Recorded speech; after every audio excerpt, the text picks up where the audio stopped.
ibadah kami di pagi hari ini, minta Ibu Gembala untuk doa pembukaan.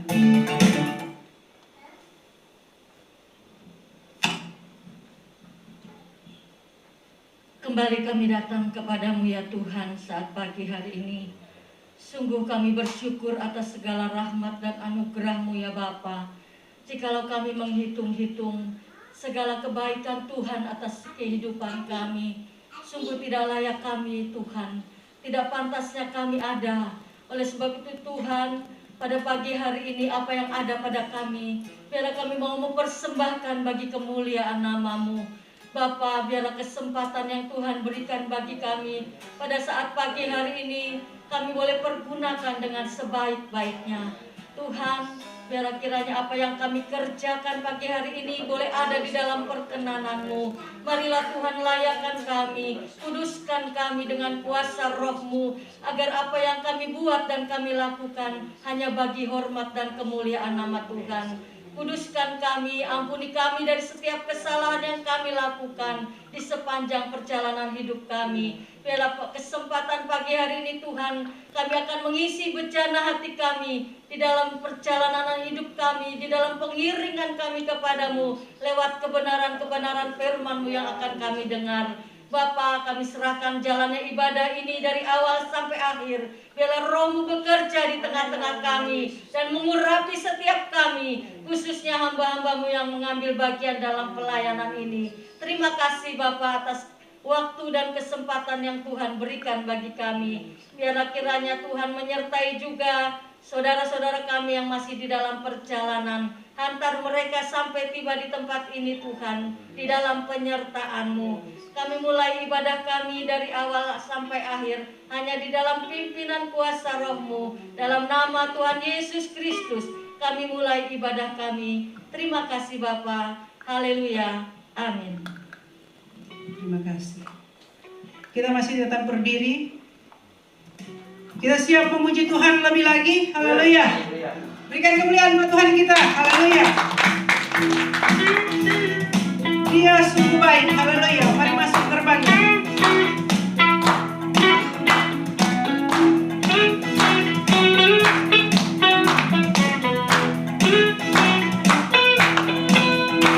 Mari masuk gerbangnya dengan hati bersungguh. Alamatnya dengan pujian.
haleluya. Ku kan terbang, haleluya.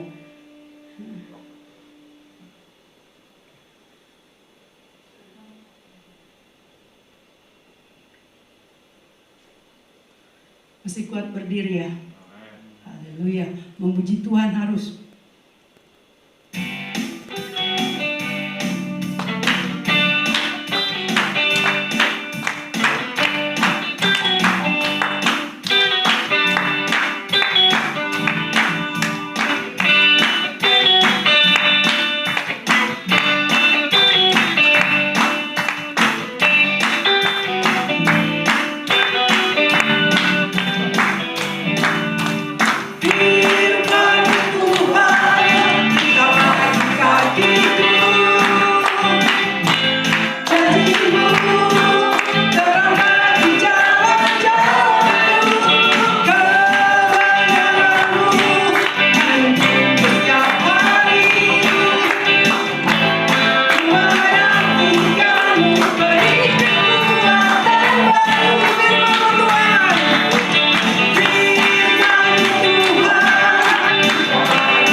Kita siapkan hati kita lebih dalam lagi.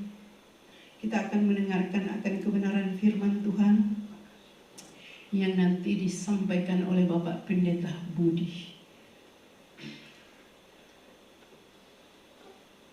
Firman adalah kebenaran. Firman adalah menasehatkan. firman adalah menjadi kehidupan kami setiap hari, setiap orang yang percaya, yang mau mencari akan kebenaran. Kita siapkan hati lebih lagi, kita akan mendengarkan akan kebenaran firman Tuhan.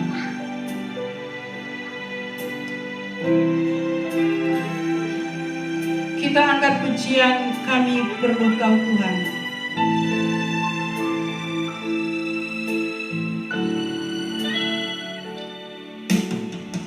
Kemanakah kami mencari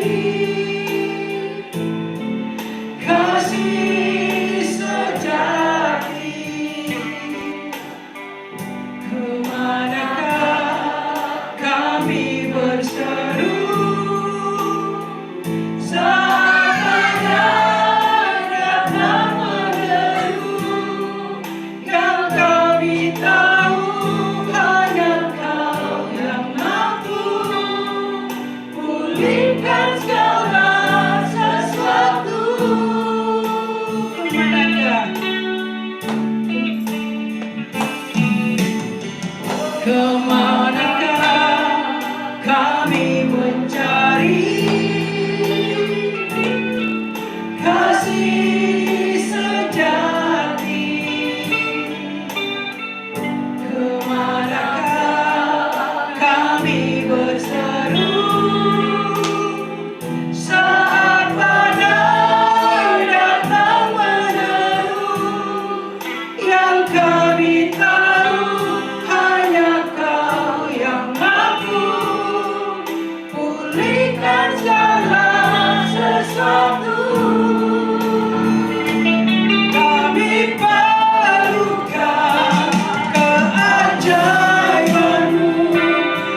benar Tuhan, kami perlu Engkau. Kami butuh bimbingan Engkau. Kami butuh pencerahan daripada Engkau, agar nilai-nilai pengharapan kami tidak kabur.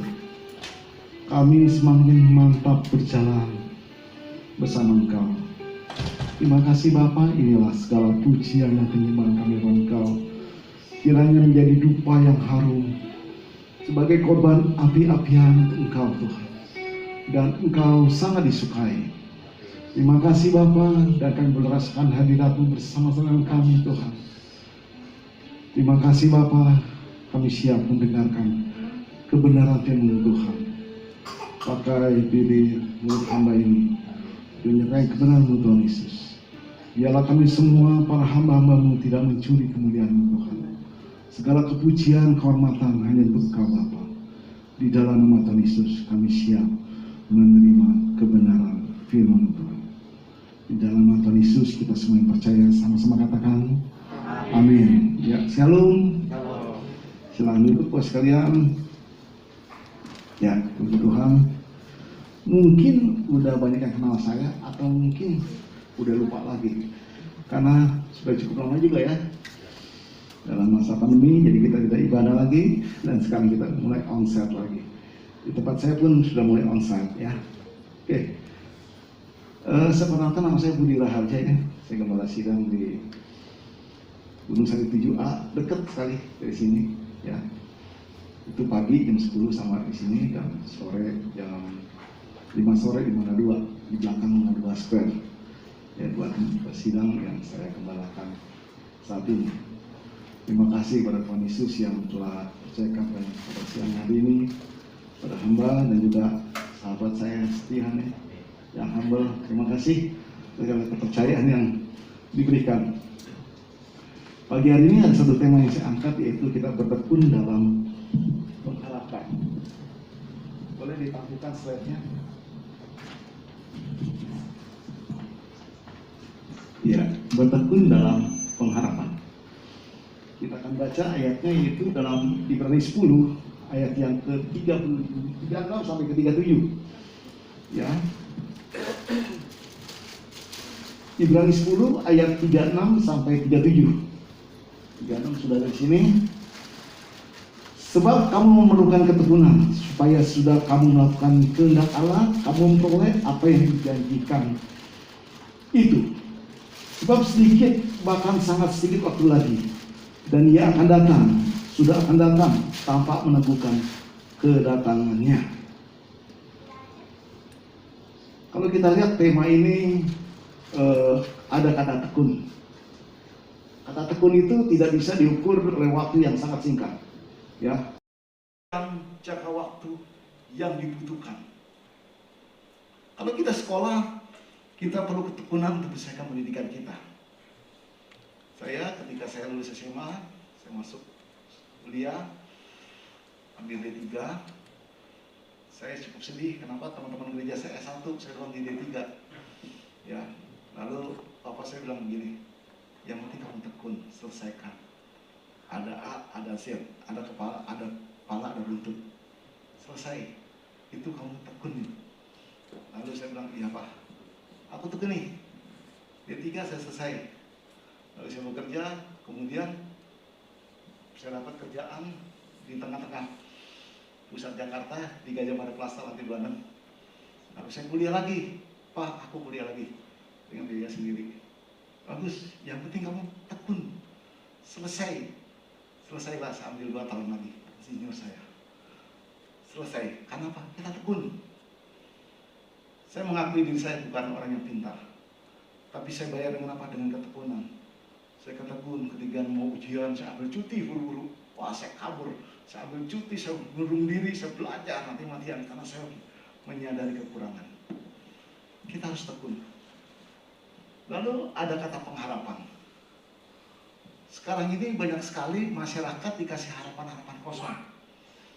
Bahkan banyak yang tertipu dengan namanya investasi bodong. Dan sekarang lagi heboh-hebohnya harapan-harapan kosong, dan manusia lebih tergiur oleh harapan seperti itu ketimbang firman Allah yang hidup ini.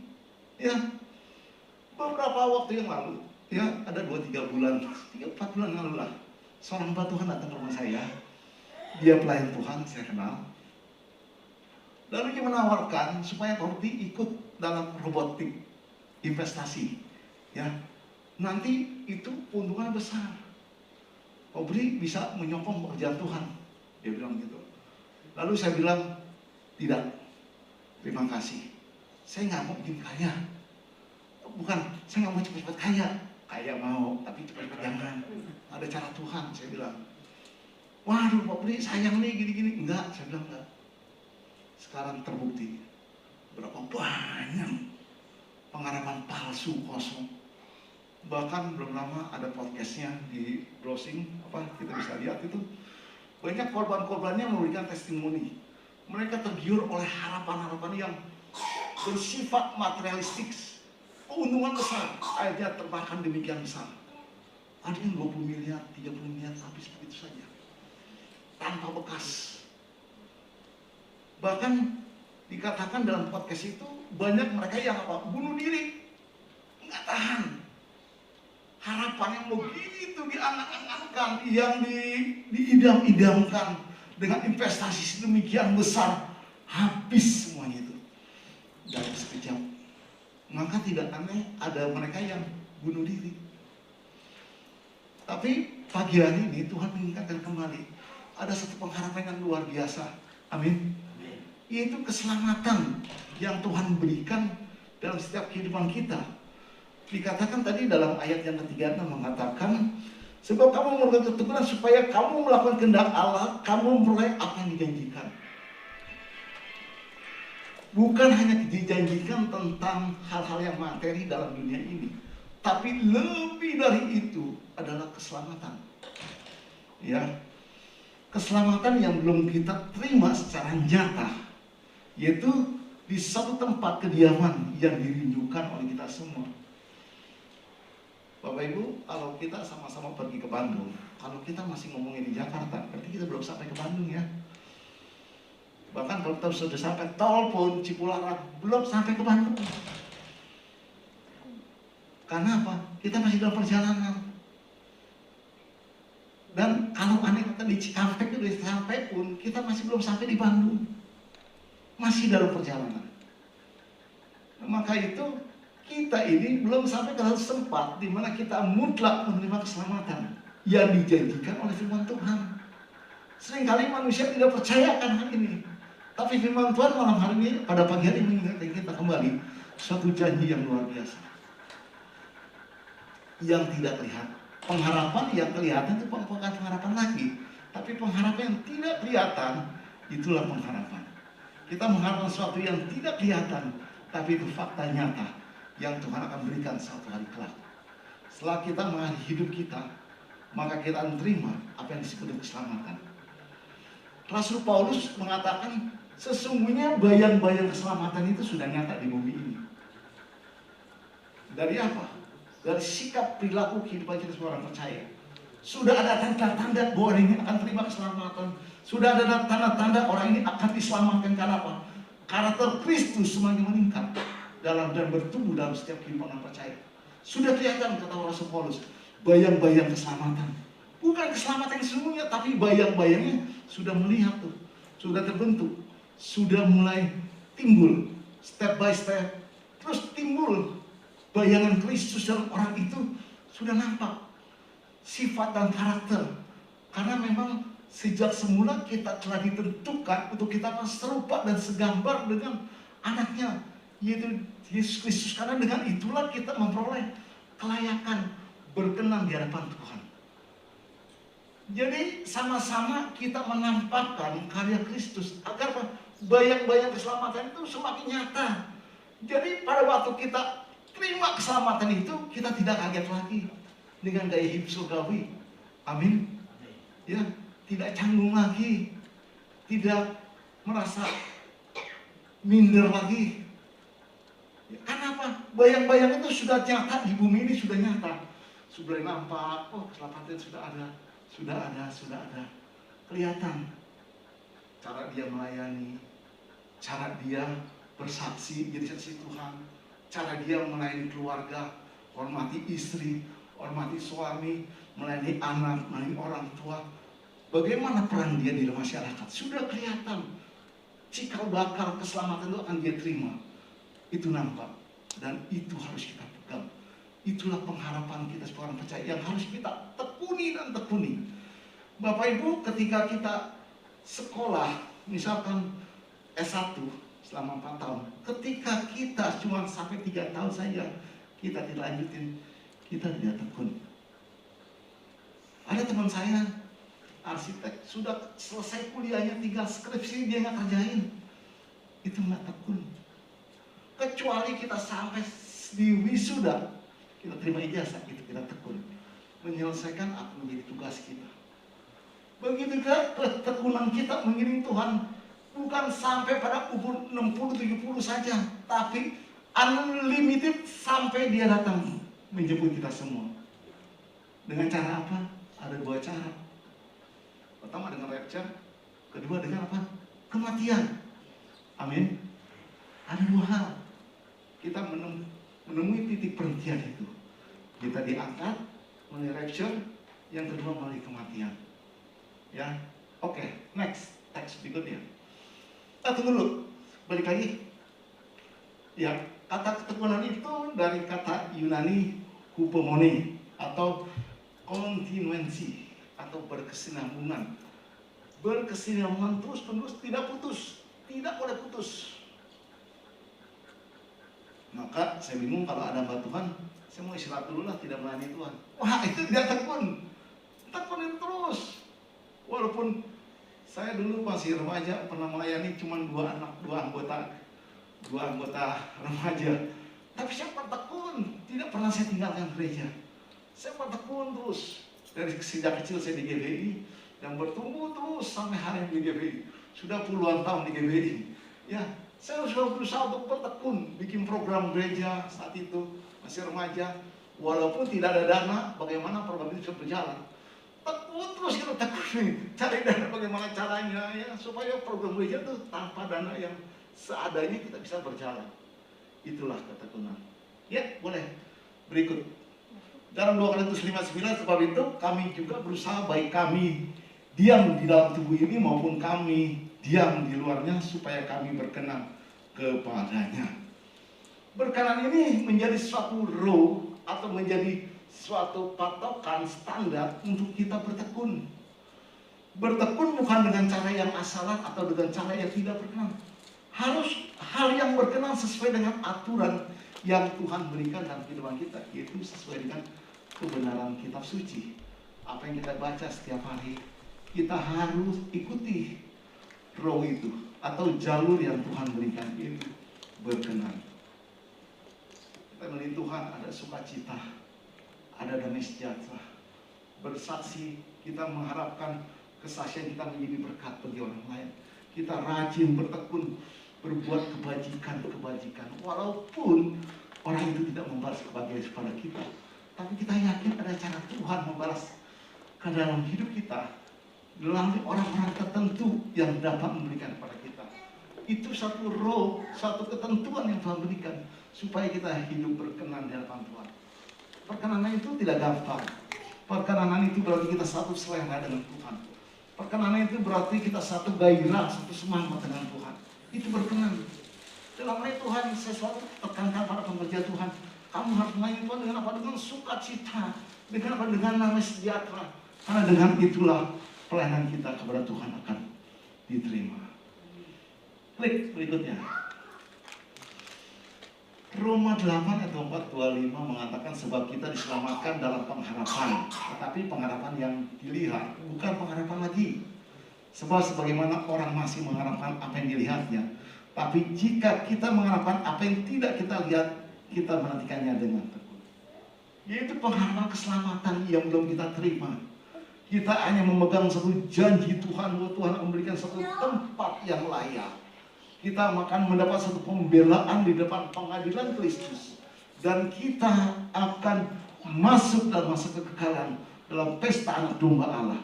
Itu satu janji yang tertulis dalam kitab suci yang belum kita terima. Kapan kita terima? Satu hari kelak. Dan itu perlu ketekunan dalam pengharapan. Itu pengharapan. Dikatakan kalau sudah kelihatan itu bukan pengharapan lagi. Dunia sering bilang begini, kalau nggak ada bukti, aku nggak mau. Tapi Yesus mengatakan ada satu bukti yang tertulis dalam kitab suci. Kita terima dengan iman percaya bahwa ini adalah satu kebenaran yang absolut, kebenaran yang hakiki yang tidak bisa dibantah. Kita yakini apa yang difirmankan tidak pernah gagal. Tidak pernah gagal. Amin. Kita percaya apa yang Tuhan katakan di sini adalah iya dan amin. Di akhir khotbah saya akan memberikan satu kesaksian tentang ketekunan dalam pengharapan. Boleh klik berikutnya? Ya. Ada 4 hal yang perlu kita pahami dan tekun dalam pengharapan. Maklum saya orang teknik, maka gaya khotbahnya pun kayak khotbah praktisi. Ya, jadi bagaimana kita minimal ada hal-hal yang kita boleh dapat bawa pulang. Ya, ada 4 hal yang perlu kita camkan supaya kita bertekun dalam harapan yang sesuai dengan perkenanan Tuhan. Ya, ada 4 hal. Klik. Nah, tekun dalam ketulusan. Selama kita bertekun dalam ketulusan mengiring Tuhan, saya yakin percaya kita akan sampai kepada pengharapan yang sesungguhnya. Amin. Dalam Ibrani 10:22 mengatakan, karena itu marilah kita menghadap Allah dengan hati yang tulus ikhlas dan keyakinan yang iman yang teguh. Oleh karena hati kita telah dibersihkan dari hati nurani yang jahat dan tubuh kita telah dibasuh dengan air yang murni, yaitu dengan hati yang tulus ikhlas. Jangan ada kepalsuan, jangan ada kepentingan pribadi dalam kita mengiring Tuhan. Dulu ketika saya masih kecil, seringkali saya mendengar kata-kata begini. Ayo ke gereja supaya kamu diberkati. Ayo ke gereja supaya kamu diberkati. Selalu dibilang begitu. Ya, faktanya ketika dia tidak diberkati, dia tinggalin Tuhan. Sehingga yang salah itu orang gereja sendiri ngajarin seperti itu. Tidak boleh. Biarlah kamu ke gereja ini supaya mengalami perubahan hidup, sikap, pola pikir. Bukan diiming-iming oleh suatu hal yang jasmani. Nah, penuh ketulusan di mana kita benar-benar mengikut Tuhan, tidak ada kepentingan pribadi yang kita inginkan, tapi untuk kepentingan Tuhan. Ada kejujuran di dalamnya. Jangan ada topeng di antara kita katanya. Di rumah beda, di gereja beda, di jalan beda. Kita usahakan kita berintegritas antara pikiran, perasaan, dan tindakan selaras. Itu orang ciri khas bagi ketulusan. Dia ada integritas dalam kehidupan. Selama kita bertekun dalam ketulusan, kita ingin percaya kita akan sampai pada suatu pengharapan yang kita idam-idamkan. Maka itu mari kita sama-sama kita tulus mengiring Tuhan. Jangan ke gereja ada kepentingan pribadi, ingin cari pacar lah, ingin cari pasangan hidup, atau ingin cari A atau beda atau C, tidak. Tapi aku ingin berjumpa dengan Tuhan. Aku ingin mengalami satu perubahan hidup bersama Tuhan. Tuhan bentuk hidup kita. Supaya apa? Supaya ada pertumbuhan kerohanian kita. Supaya apa? Supaya karunia Tuhan yang Tuhan berikan dalam hidup kita bisa aktifkan. Supaya apa? Supaya kita di mana kita hidup, kita selalu menjadi berkat. Ya, tidak ada kepentingan pribadi. Ada satu nilai kerendahan hati. Itu ciri khas orang yang tulus. Dia ada kerendahan hati. Menganggap orang itu jauh lebih penting dari kita. Orang lain itu lebih utama dari kita. Ya, dan itulah ciri khas orang-orang yang tulus. Dan itu tidak mudah, tidak gampang. Ya, itu perlu perjuangan, perlu ada harga yang mesti kita bayar. Bagaimana kita merendahkan hati kita. Ya, saya selalu berusaha dimanapun saya berada, selalu mau dikenal orang. Dengan cara apa? Kita merendahkan hati, merendahkan diri kita di mana kita berada. Apalagi di tengah-tengah lingkungan. Kita harus rajin berbuat kebajikan supaya apa? Kita dikenal baik oleh orang lain. Bukan kita pamer kebaikan, tapi kita memang rajin berbuat kebajikan. Itu ciri khas orang yang rendah hati. Dia selalu orientasi hidup menjadi berkat. Di mana kita berada selalu ingin menjadi berkat. Ya. Maka sekali lagi saya katakan, Bicara ketulusan itu bicara hal yang sangat-sangat penting sekali, karena itu adalah kodrat ilahi yang ada pada kita. Kata Rasul Petrus mengatakan salah satu nilai kodrat ilahi adalah ketulusan, kemurnian hati kita mengiring Tuhan. Itu nilai-nilai kodrat ilahi yang harus kita miliki. Amin. Oke. Pertama adalah ingat ya, kita harus dalam ketekunan. Saya yakin percaya kalau kita terus tekun dalam ketulusan, kita akan sampai pada satu titik tertentu dan kita akan terima keselamatan yang sesungguhnya. Dan bayang-bayang keselamatan itu akan nampak selama kita hidup dalam dunia ini. Klik yang kedua, tekun dalam komunitas yang sehat. Ya, dalam Ibrani 25 mengatakan ayat yang sudah populer, janganlah kita menjauhkan dari pertemuan-pertemuan ibadah kita seperti dibiasakan oleh beberapa orang, tapi mari kita saling menasihati dan semangat giat melakukan yang menjelang hari Tuhan yang mendekat. Ada salah satu pengerja saya tinggal dekat gak jauh dari rumah saya, dia lulusan seminari Betel, tinggal dekat daerah-daerah rumah orang tua saya, yaitu di daerah Gunung Sari 10 dalam kampung, ya, dan itu cukup crowded juga, ya, pas di daerah tinggal itu.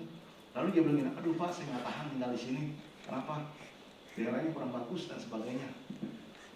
Dia ingin pindah jauh di Parung. Lalu saya bilang gini, kamu harus pikirkan baik-baik. Kamu gereja di sini, tinggal di Parung, kamu nggak efektif sebagai pejabat gereja. Nanti saya bilang, saya gitu. Apalagi dia ini di ngajar di Sekalibeta, rumah di Parung. Karena ngejar Gunung Sari, waduh, saya bilang gimana kamu ada bisnis di Cideng lagi? Cukup jauh, saya bilang nggak efektif. Lalu saya bercerita begini, saya pun dulu tinggal di situ, tinggal di lingkungan yang kurang sehat. Ada pejudi, pemabok, ya, tukang berkelahi, ada di situ semua. Itulah tempat saya tinggal. Rumah saya kecil sekali, orang tua 3x12. 7 anak, 2 orang tua, 1 nenek, jadi 10, 1 lantai. Bagaimana ya? Pak Andi gue bingung nih, atur tidurnya gimana ya? Itulah kondisi saya. 7 anak, 2 orang tua, 1 nenek, 10 orang tinggal satu rumah, 3x12. Dari keluarga latar belakang non-Kristen. Kita bersyukur dengan kebenaran Tuhan ini, kita terus bertumbuh. Dalam lingkungan yang tidak baik pun, akhirnya Tuhan menunjukkan untuk kita aktif dalam satu perkumpulan yang sehat, yaitu apa? Gereja Tuhan. Itu sangat menolong, sehingga sekarang dari 7 keluarga semua menjadi orang percaya. Kedua orang tua saya pun terima Tuhan. Kenapa? Kita terhisap dalam satu lingkungan yang sehat, yaitu gereja Tuhan. Saya bertumbuh dalam gereja Tuhan, maka setiap hari Rabu, hari Sabtu, hari Minggu cari saya di mana-mana, di gereja aja. Di gereja saya banyak bertumbuh dan banyak mengenal bagaimana saya menjadi seorang entrepreneur di gereja Tuhan. Membuat program, sesuatu program yang tidak ada dananya, bagaimana program itu bisa berjalan. Tuhan berikan hikmat.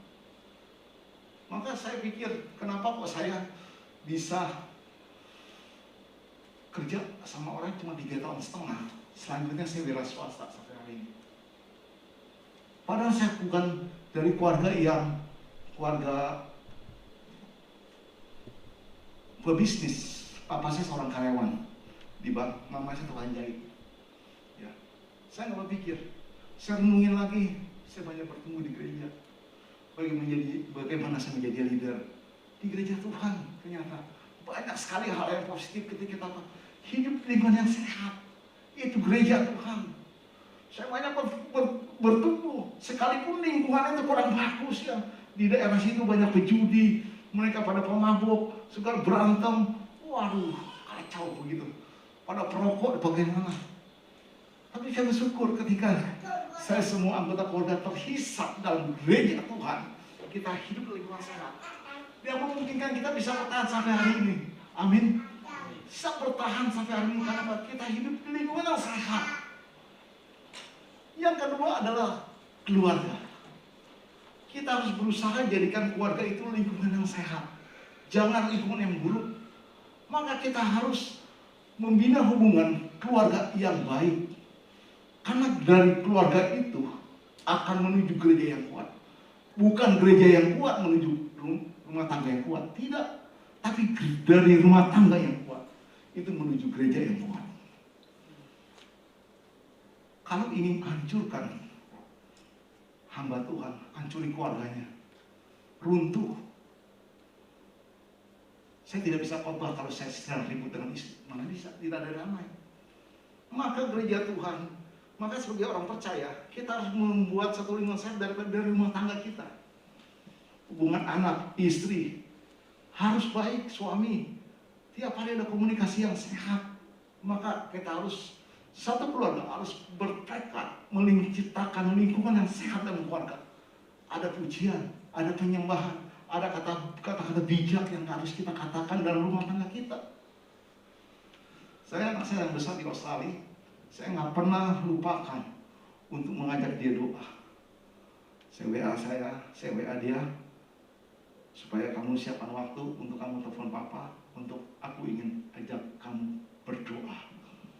Disiapin dah, nanti bentar lagi mungkin setengah jam atau sejam dia sudah semari kerja, baru dia kontak saya, baru saya ajak doa.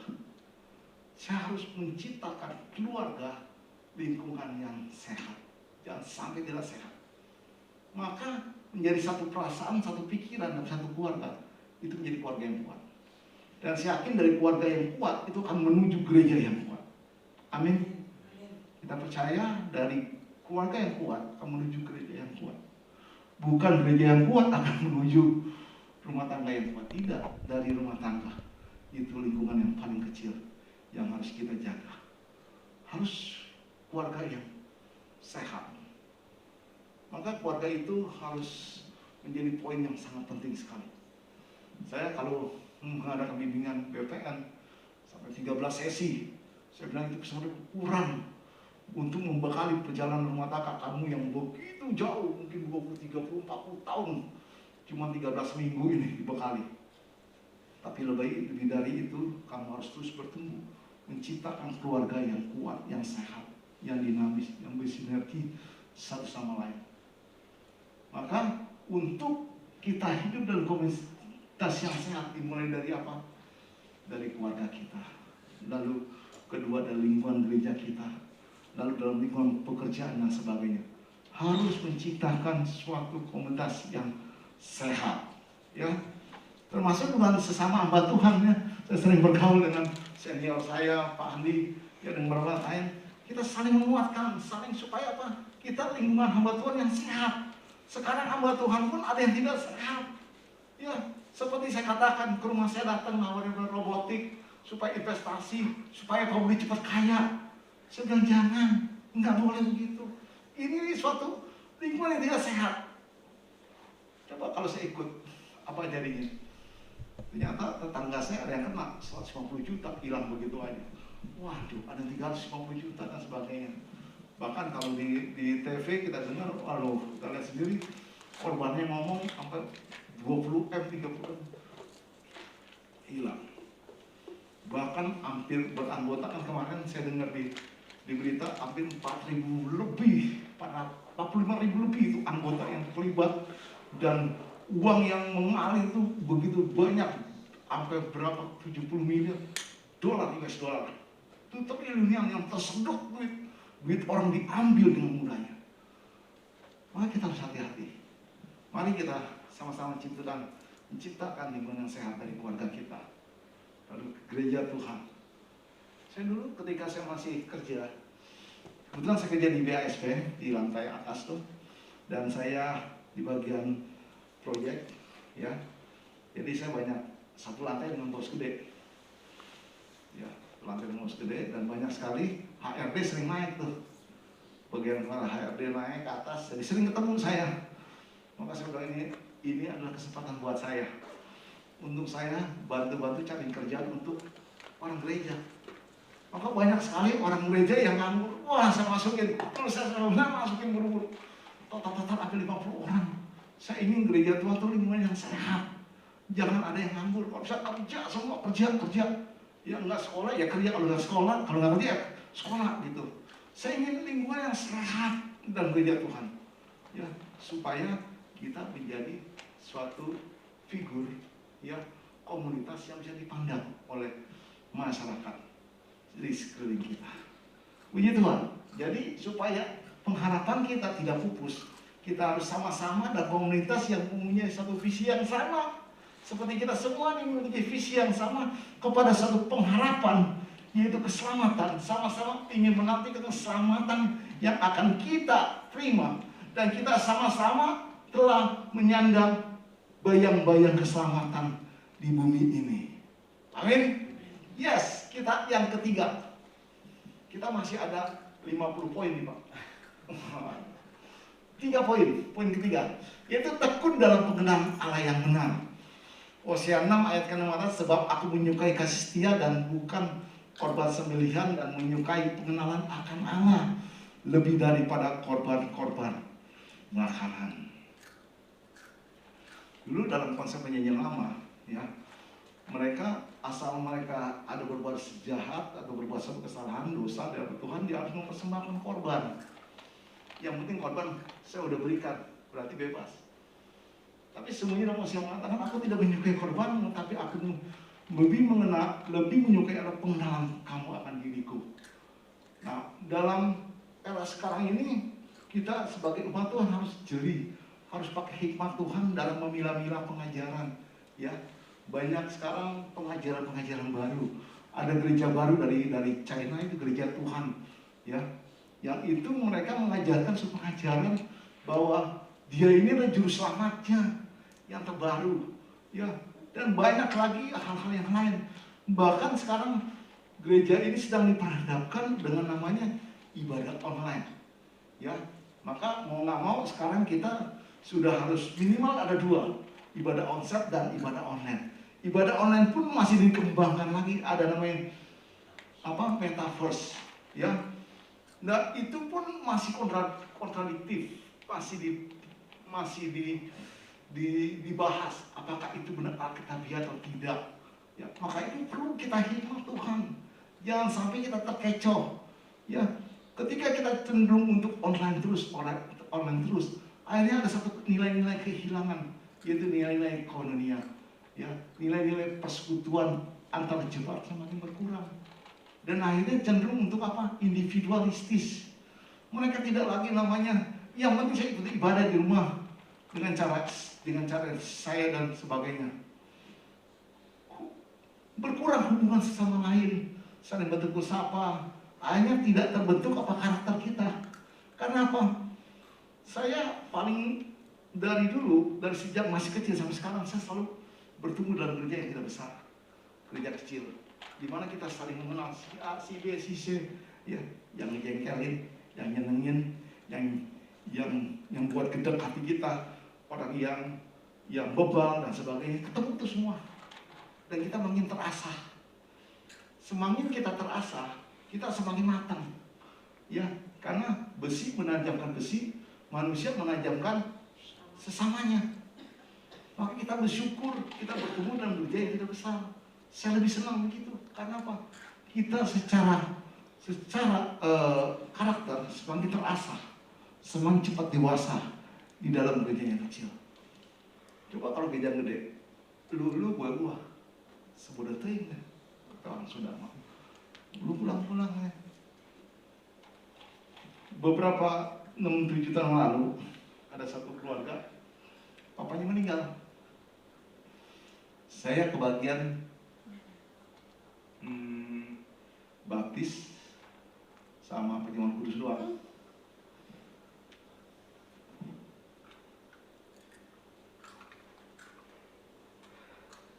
Orang tuanya sudah umur 70 lebih, dalam keadaan stadium 4 kanker di rumah sakit, tidak berdaya apa-apa, lalu minta pelayanan. Namanya pelayanan kita layani, namanya orang sekarat, nggak mati-mati, di rumah sakitnya mati-mati. Begitu aja, cuma gue bisa. Papa nggak mati-mati. Ayo kita layani, kita injili, lalu kita tawarkan keselamatan dengan apa? Dibaptis. Dia yakin terima Tuhan Yesus, lalu kita dibaptis. Baptisnya nggak diselam, kalau diselam bisa mati beneran ya. Stadium 4, jadi kita baptis secara percikan ya. Gitu. Anehnya setelah terima Tuhan, dibaptis, tidurnya nyenyak katanya. Pak Budi, papa saya tidurnya nyenyak sekali, enak dengan enjoy. 2 hari dapat SMS, papa sudah pulang, sudah meninggal. Dalam hatinya sukses berarti. Waduh. Jadi setelah beberapa hari kemudian dapat SMS, papa sudah dipanggil Tuhan. Ya udah. Lalu singkat cerita lagi, sekarang tiba saatnya siapa yang akan mengurus kematian ini? Gereja mana?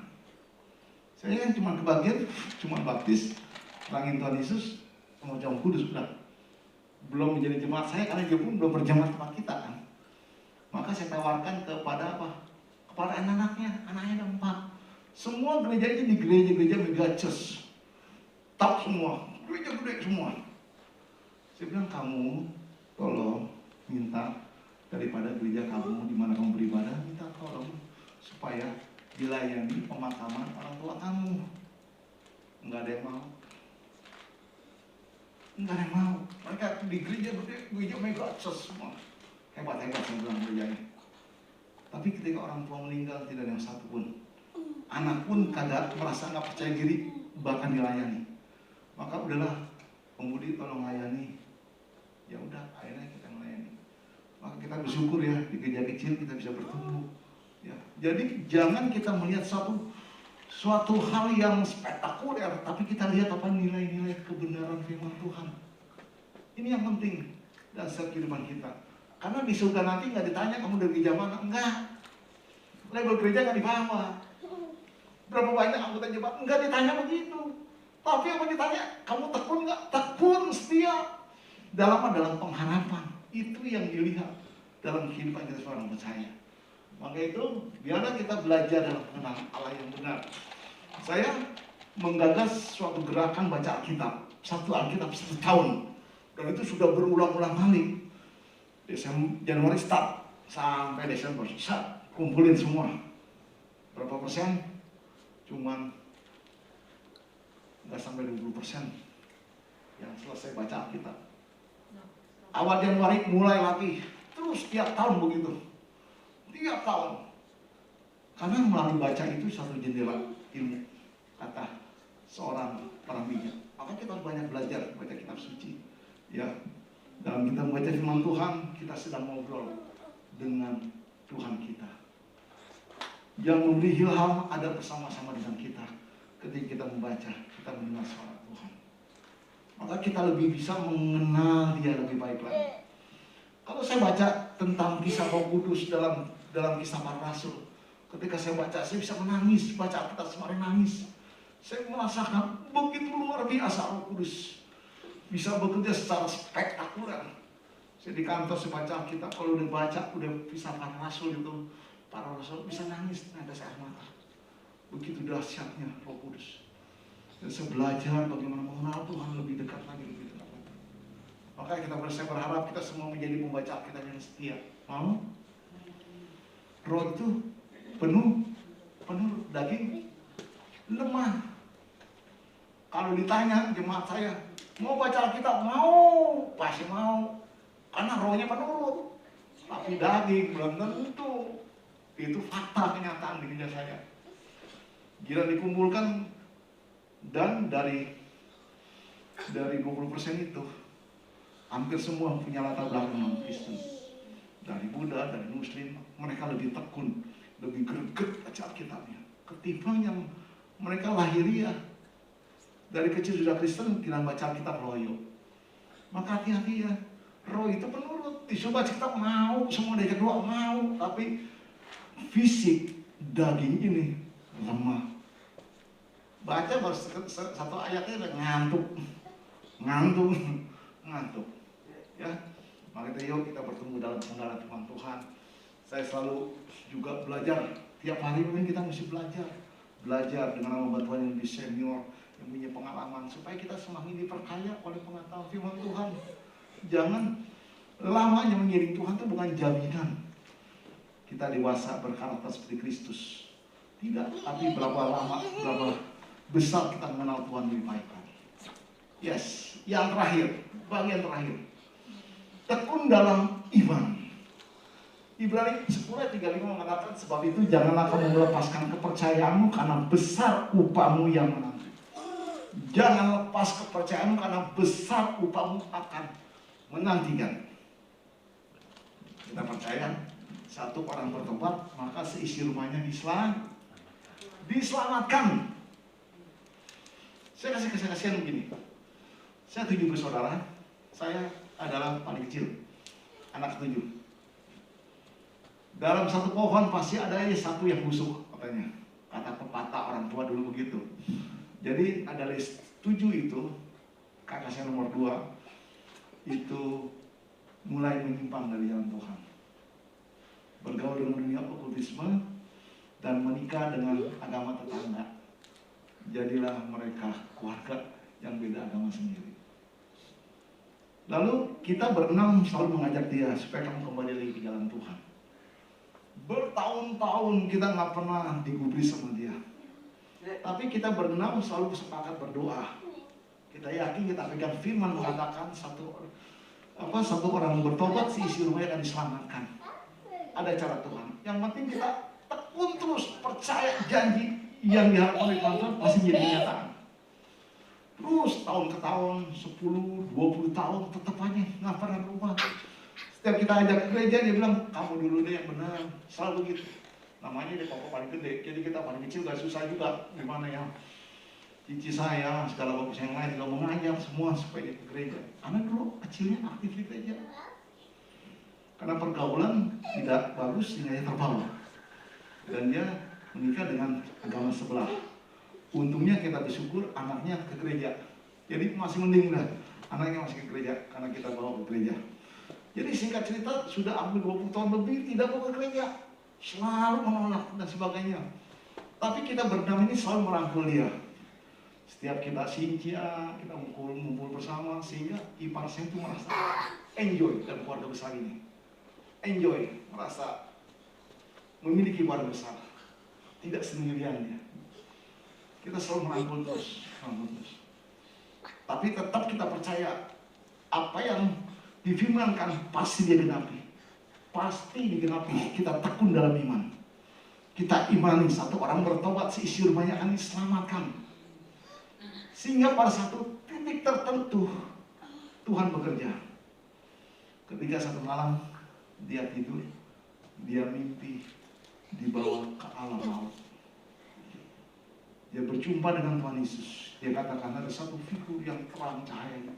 Aku dibawa ke alam maut. Di situ banyak penderitaan yang luar biasa, gelap. Ya, dan banyak suatu teriakan-teriakan yang histeris dalam itu. Lalu ada sinar begitu terang menyodorkan tangan. Kalau kamu ingin selamat, ikut aku. Sejak itu pas pagi dia bangun dia cerita. Dan sejak itu dia ke gereja tanpa disuruh lagi. Roh Kudus suruh dia ke gereja. Asal kita bertekun, jangan putus asa. Ke gereja. Setelah dua minggu kemudian istrinya pun ikut ke gereja. Bahkan 3 minggu kemudian istri pun ikut dibaptis. Maka itu kita harus selalu bertekun. Ya, jangan putus asa. Setahun, 2 tahun, 3 tahun, 5 tahun, 10 tahun, 20 tahun lebih, tetap kita percaya bahwa firman Tuhan ya dan amin. Dia tidak pernah gagal. Amin. Kita percaya kita itulah satu pengharapan keselamatan yang dia akan berikan bagi kita semua. Kita terus tekun, jangan sampai kita bolong, jangan sampai kita putus tengah jalan, tapi sampai finish Tuhan memanggil kita. Kita tekun dalam pengharapan. Terakhir, klik lagi.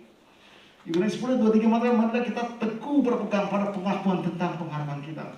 Sebab ia yang menjadikannya setia. Karena dia yang berkata, dialah pribadi yang setia. Itulah kodrat ilahi. Dia Allah yang setia. Dia telah rela mati sampai ini kayu salib. Dialah Tuhan kita yang setia. Amin. Terus berkati. Mari kita tunduk kepala. Kita sebuah lagu mengiringmu seumur hidupku. Boleh bantu singer kan? Well, yuk kita bagi berdiri, kita akan lagu ini. Remeh saja dah.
kasih Tuhan segala firman-Mu yang telah kami dengar bersama. Biarlah kami tekun dalam pengharapan kami. Suatu pengharapan yang tidak kami lihat oleh mata kepala kami. Tapi kami yakin ada satu hal yang kami yakini akan kebenaran firman-Mu Tuhan. Yaitu keselamatan yang Kau berikan itu bukan suatu hal yang tidak nyata. Tapi kami yakin kami akan jatah menerima satu hari kelak itu. Dan kami rasakan bayang-bayang keselamatan telah nampak ketika kami hidup dalam diri Tuhan. Bapa, biarlah kami terus bertekun dalam kekudusan kami. Bertekun dalam komunitas yang sehat Tuhan. Dan kami bertekun dalam pembenaran Allah yang benar. Dan kami bertekun dalam iman kami pada Yesus. Apa yang dikatakan dalam firman ya dan amin. Ada satu kebenaran yang hakiki. Dan dia akan tepati apa yang dijanjikannya. Terima kasih Bapa, hamba-Mu terbatas bicara. Dia percaya firman-Mu melalui Roh Kudus-Mu akan membimbing kami kepada kebenaran yang selanjutnya. Di dalam nama Tuhan Yesus, kita semua percaya sama-sama katakan amin. Terus berkati.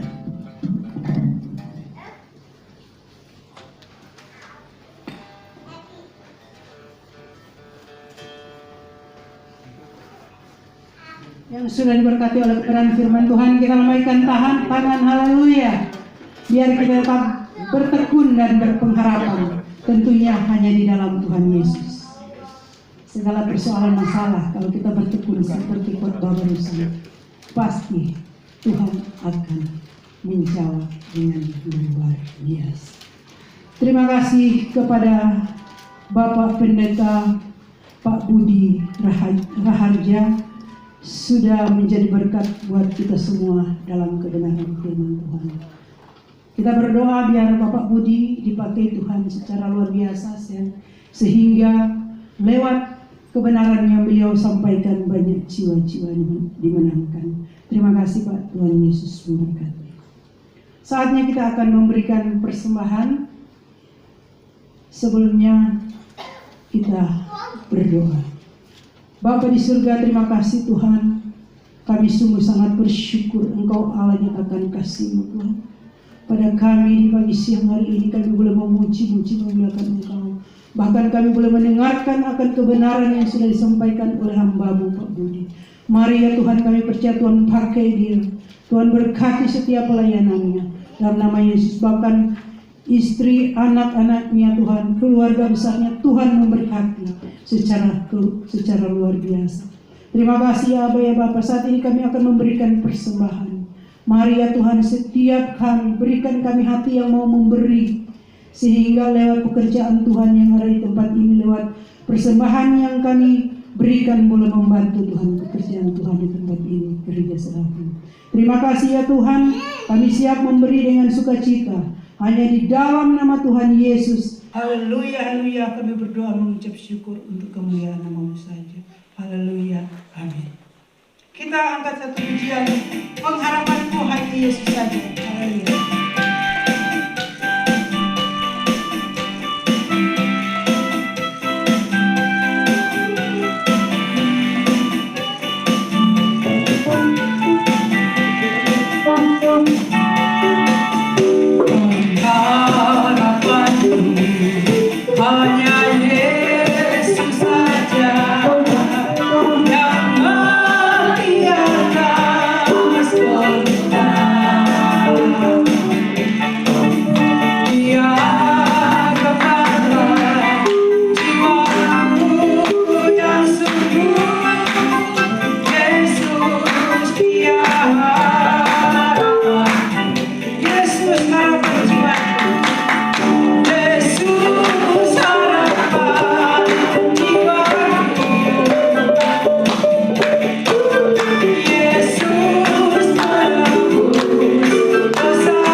Biarlah Yesus menjadi harapan kita.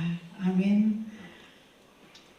Terima kasih atas persembahannya, dan saatnya kita akan mendengarkan pengumuman yang dibawakan oleh Bapak Gembala sendiri, yaitu Bapak Andi, serta doa penutup dan doa berkat. Silakan.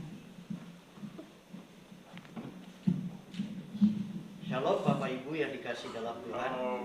Ada sukacita? Haleluya. Sekalipun ini hari tanggal tua, kita tidak mengenal tanggal muda, tanggal tua, ya. Yang penting kita ada sukacita di dalam Tuhan. Amin. Sekali lagi saya ucapkan terima kasih kepada sahabat saya, Bapak Pendeta Budi Raharja.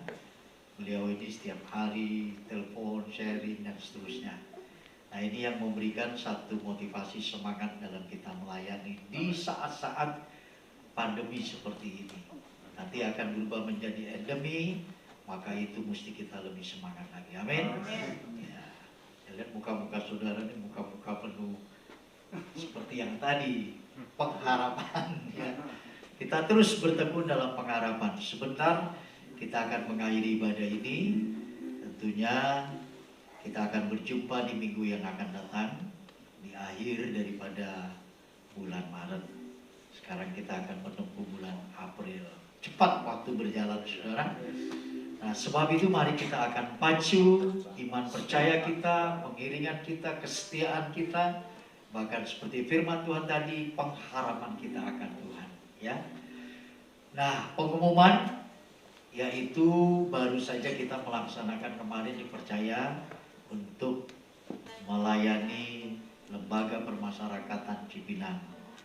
Dan ini terus bergulir sampai Tuhan izinkan kapan berakhirnya.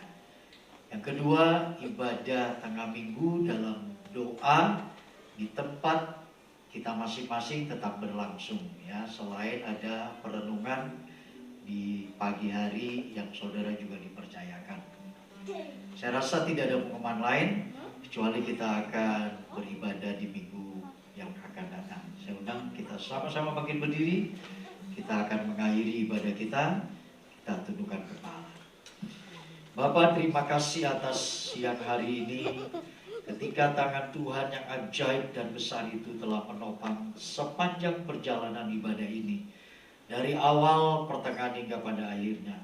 Dan masih banyak Tuhan yang terus kami ingin kerjakan dalam banyak berbagai keterbatasan, tapi kami percaya Tuhan kami yang hidup, yang tidak terbatas itu akan berkarya dalam hidup kami.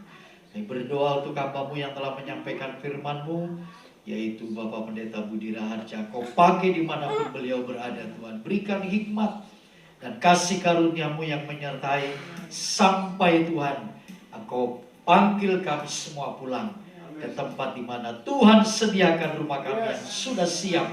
Itulah yang menjadi pengharapan kami, Tuhan. Kami percaya, Tuhan, segala jerih lelah kami tidak akan pernah sia-sia. Sesuai dengan firman-Mu, maka tidak akan kembali dengan percuma. Terima kasih, Tuhan. Berkati istrinya yang sekarang ada di Australia bersama dengan anak-anaknya. Tuhan berkati sepanjang istri daripada Pak Budi di sana, Tuhan. Terima kasih. Kami berdoa untuk pelayan-pelayan Tuhan pada saat pagi hari ini yang telah melayani kami, Tuhan. Engkau pakai, Engkau berkati, berikan semangat hidup, sukacita yang daripada Tuhan, yang tidak bisa diberikan oleh dunia ini. Terima kasih Bapa. Kami berdoa juga untuk sahabat-sahabat, saudara-saudara kami yang telah melihat ibadah live streaming ini di berbagai tempat, Tuhan. Engkau akan memberkati mereka. Yang lemah dikuatkan, yang sakit disembuhkan dalam nama Yesus, yang putus harap dan kecewa, luka dan sebagainya. Tuhanlah yang akan memberikan jalan keluar dan solusinya. Terima kasih Bapa, terpujilah nama-Mu. Kami berdoa Tuhan sepanjang minggu ke depan ini, dari Senin sampai ketemu minggu lagi, Tuhan yang memimpin kami, Tuhan yang menyertai kami. Kami berdoa untuk bangsa negara kami, Tuhan. Bapak Presiden Joko Widodo sampai RT di mana kami tinggal, Tuhan berkarya dan memberkati bangsa ini. Dalam situasi kondusif yang seperti ini, kami boleh memakai ibadah kami dengan sungguh-sungguh. Kesempatan ini Tuhan, yang tidak dimiliki oleh negara-negara yang sekarang lagi berkonflik perang, Tuhan, dengan Rusia dan Ukraina. Kami berdoa Tuhan, semua dalam pengamatan Tuhan.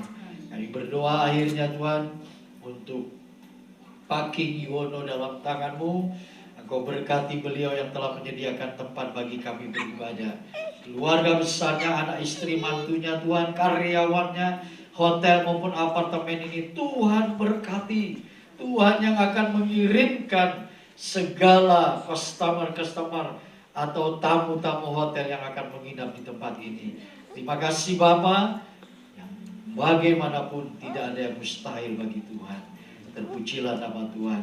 Biarlah setelah kami meninggalkan ruangan ini, Tuhan akan menyertai kami sampai selama-lamanya. Kekasih Tuhan, arahkan hatimu dan angkatlah kedua belah tanganmu. Turunlah kiranya berkat kasih setia anugerah daripada Bapa di surga, rahmat yang begitu besar dari kekasih jiwa kita Tuhan Yesus Kristus, yang telah mati mengorbankan dirinya sebagai bukti tanda cinta kasih-Nya kepada kita, dan Roh Kudus yang akan menyertai kita mulai saat siang hari ini sampai Maranatha, Tuhan Yesus datang yang kedua kali. Terima kasih Yesusku, terima kasih Yesusku, Puji syukur hanya bagi Tuhanku. Terima kasih Yesusku, terima kasih Yesusku. Puji syukur hanya bagi Tuhan. Puji syukur hanya bagi Tuhan. Puji syukur hanya bagi Tuhan. Amin. Tuhan berkati. Sampai jumpa di ibadah kita yang minggu akan datang. Dan saya mengucapkan terima kasih juga kepada saudara-saudara yang telah melihat ibadah live streaming ini, baik di rumah, baik di perjalanan atau dimanapun. Tuhan akan memberkati dan Tuhan akan memelihara hidup kita sepanjang hari ini, bahkan sepanjang tahun lewat kita menyertai. Dalam nama Tuhan Yesus, Tuhan memberkati. Amin.